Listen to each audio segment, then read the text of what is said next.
इश्तियाक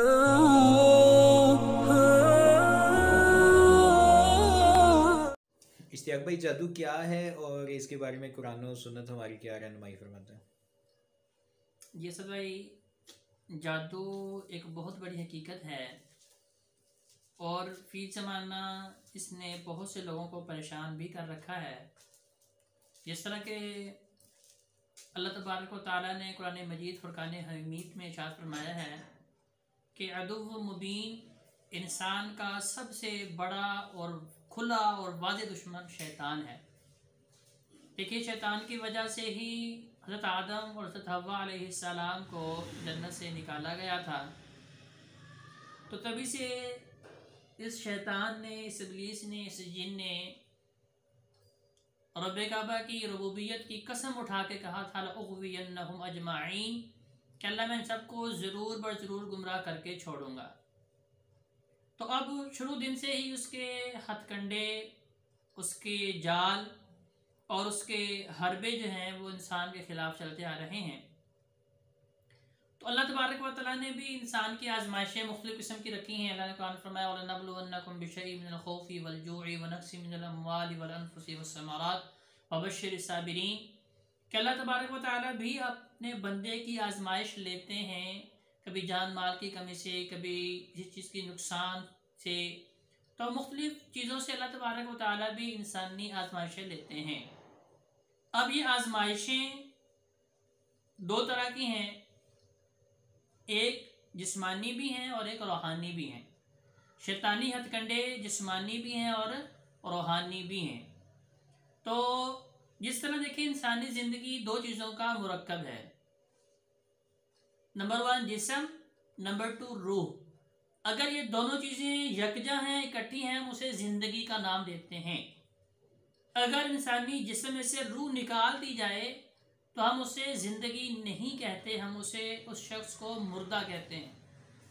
और वही हमारा प्यारा जिससे हम पहले अपनी ज़िंदगी बसर कर रहे थे, हमारे घरों में रहने वाला, हमारे साथ हमारा इज़्ज़ा क़ारिबीन में से जब मौत की घाट उतरता है, उसकी रूह निकल जाती है, तो फिर हम कहते हैं इसे फ़ौरन से पहले हमारे घर से रुखसत कर दें, मट्टी में दफन कर दें, हमें इससे खौफ आ रहा है। क्यों? क्योंकि उसकी रूह जो है उस जिस्म से निकल चुकी है। जब दो चीज़ों के मुरक्कब का नाम ज़िंदगी है तो बीमारियां भी दो तरह की हैं।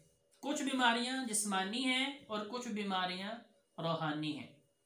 इसी तरह दोनों की ग़िज़ा भी है। जिस तरह जिस्म की ग़िज़ा, जिस्म अल्लाह तबारक व तआला ने मट्टी से पैदा किया है, तो इसकी तमाम खुर्दोनोश का एहतमाम भी अल्लाह तबारक व तआला ने मट्टी से ही किया है। रूह अल्लाह तबारक व तआला ने खुद फूकी है, खुद बना के जो है वो भेजी है, आसमानों से आई है। तो अल्लाह तबारक व तआला ने उसकी ग़िज़ा का बंदोबस्त भी आसमानों से किया है।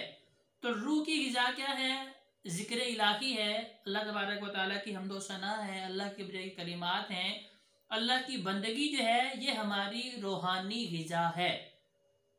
इसी तरह जिस्मानी बीमारियां हैं, सर दर्द है, पेट दर्द है, मुख्तलिफ अज़ा का जो है वो बीमार होना है, लाग़र होना, कमज़ोर होना है। इसी तरह रूह जो है उसकी भी बीमारियां हैं, यानी कि उसे हसद की बीमारी का लग जाना, बोझ का पैदा हो जाना, कीने का पैदा हो जाना। इसी तरह रूहानी बीमारियों में से जादू भी एक बीमारी है और ये बरहक है। कुरान और हदीस में इसके वाज़ेह और बय्यन दलाइल मौजूद हैं।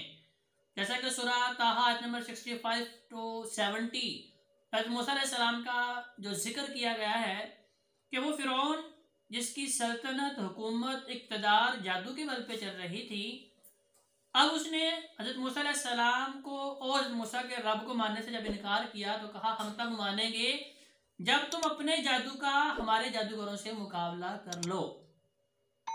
अब वो ईद के दिन एक मुकर्रर वक़्त पे खुले मैदान में सब इकट्ठे हुए और जादूगरों ने कहा कि मूसा तुम अपना जादू हमें दिखाओ। तो मूसा अलैहिस्सलाम के पास जो था वो जादू नहीं था, वो तो मोर्जा था। मोर्जा कहते ही उस चीज़ को हैं जो अकल से मावरा हो, अकल से बाला तर की चीज़ हो, जहाँ इंसानी अकल के घोड़े बेबस हो जाएं, उससे आगे जो है वो परवाज़ मोजज़ात की होती है, वो कुदरत इलाही की होती है, अल्लाह तबारक व तआला के करिश्मों की होती है। तो हज़रत मूसा अलैहिस्सलाम ने कहा कि भाई मेरे पास तो अल्लाह की तरफ से निशानी है, आयत है, मोजज़ा है, जादू तुम्हारे पास है, तुम दिखाओ। तो उन्होंने अपनी जादूगरों ने रस्सियां जब ज़मीन पे फेंकी तो युखय्यलु इलैहि, तो हज़रत मूसा अलैहिस्सलाम को ये ख्याल होने लगा कि जैसे वो रस्सियां सांप बन गई। अब वो रस्सियां ही थी, लेकिन जादू जिसका अरबी लफ्ज़ सिहर इस्तेमाल हुआ है उसका मानी जो है इमाम राजी ने और मुख्तलिफ जो है मुहक्किकीन ने यही किया है कि जो चीज़ को उसकी हकीकत से मोड़ दे, खिकते हाल कुछ और हो लेकिन इंसान को कुछ और दिखाई दे रहा हो, इसे ही जादू और सिहर कहते हैं। अब मूसा अलैहिस्सलाम के वाक़े के अंदर जो वाक़या जिक्र है कुरान मजीद फुरक़ान हमीद सूरह ताहा में 65 से लेकर 70 नंबर आयत के अंदर, वो यही है कि जादूगरों ने रस्सियां फेंकी। जादूगरों को भी पता था कि ये रस्सियां ही हैं, लेकिन उन्होंने अपने मंत्र शंत्र पढ़े और शैतान से मदद मांगी।